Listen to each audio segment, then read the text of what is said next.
Shout out mga kapobre, welcome back. Isang pinagpalang araw sa ating lahat. Muli, humihingi na naman ako sa inyo ng kaunting favor.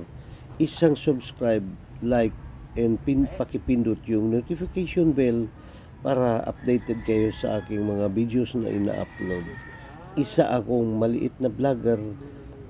Ang biniblog ko lang ay yung aming trabaho, yung hirap namin sa hanap buhay.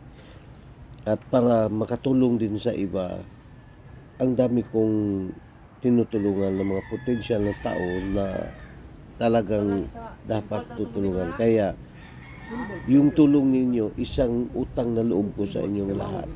Thank you. God bless you all, guys. For today's edition,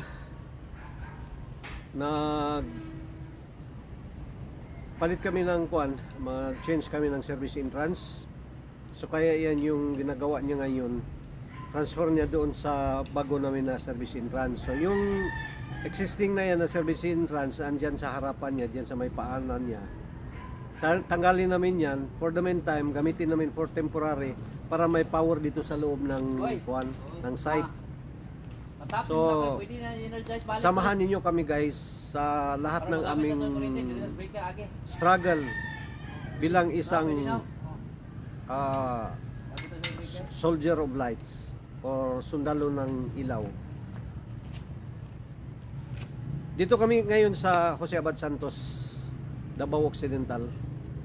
Kaya ginagawa namin dito sa mga cell site, i-down namin yung cutout para yung pag ganun i-transfer yung linya. Wala nga muna for the meantime.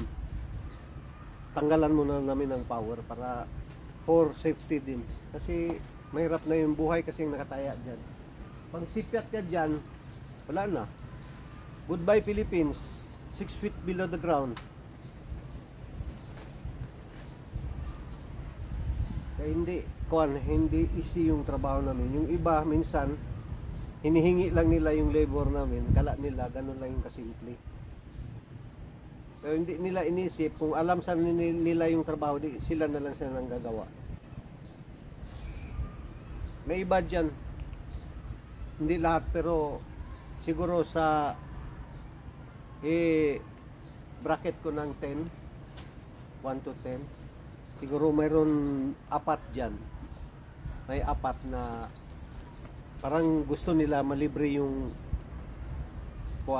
labor ng trabaho, hindi nila iniisip na minsan taya buhay. Mayroon din kasi mga cases na hindi mo pwede i-shut down yung trabaho. Kailangan mo live. Especially like yung mga hospital. Hindi mo pwede i-shut down yung hospital kasi minsan mayroon naka ICU, kailangan nila ng kuryente. Pag nag-opera din, kailangan din ng kuryente. So hindi mo talaga pwede i-shut down. Gawin mo, gagawa ka ng paraan na matrabaho mo yun na walang shutdown, walang interruption na mangyayari. Ganun kahirap minsan. Kasi experience namin yan, especially ako, nagawa ko yan. Taya namin yung buhay namin para lang sa hanap buhay, para sa pamilya. Kaya doon sa mga bata na nangarap, dapat tignan din ninyo yung pinaghirapan ng magulang ninyo. Hindi easy ang money. Easy lang pag gastusin mo yung pera, pero ang paghanap mo napakahirap.